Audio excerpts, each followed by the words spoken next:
শুরু হলো ধলাই উপনির্বাচনে ভোট গণনা। শিলচর আইএসবিটিতে করা নিরাপত্তার মধ্য দিয়ে শুরু হয়েছে ভোট গণনা। সকাল 8টায় ব্যালট পেপার গণনা শুরু হয়েছে।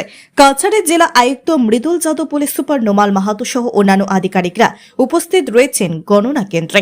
এ বিষয়ে সংবাদ মাধ্যমের সাথে কথা বলতে গিয়ে তারা জানান, মোট 14টি টেবিলে ভোট গণনা চলছে। সুন্দর এবং সুষ্ঠুভাবে গণনা সম্পন্ন করতে প্রয়োজনীয় পদক্ষেপ গ্রহণ করা হয়েছে।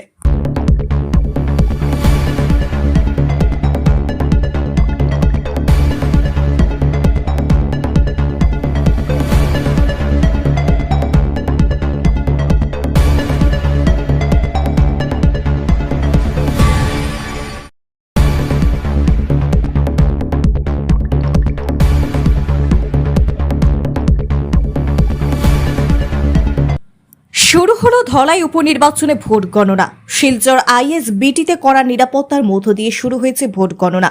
সকাল 8টায় ব্যালট পেপার গণনা শুরু হয়েছে। কাছাড়ের জেলা আয়ুক্ত মৃদুল যাদব, পুলিশ সুপার নোমাল মাহাতো সহ অন্যান্য আধিকারিকরা উপস্থিত রয়েছেন গণনা কেন্দ্রে। এ বিষয়ে সংবাদ মাধ্যমের সাথে কথা বলতে গিয়ে তারা জানান, মোট 14টি টেবিলে ভোট গণনা চলছে। সুন্দর এবং সুষ্ঠুভাবে গণনা সম্পন্ন করতে প্রয়োজনীয় পদক্ষেপ গ্রহণ করা হয়েছে।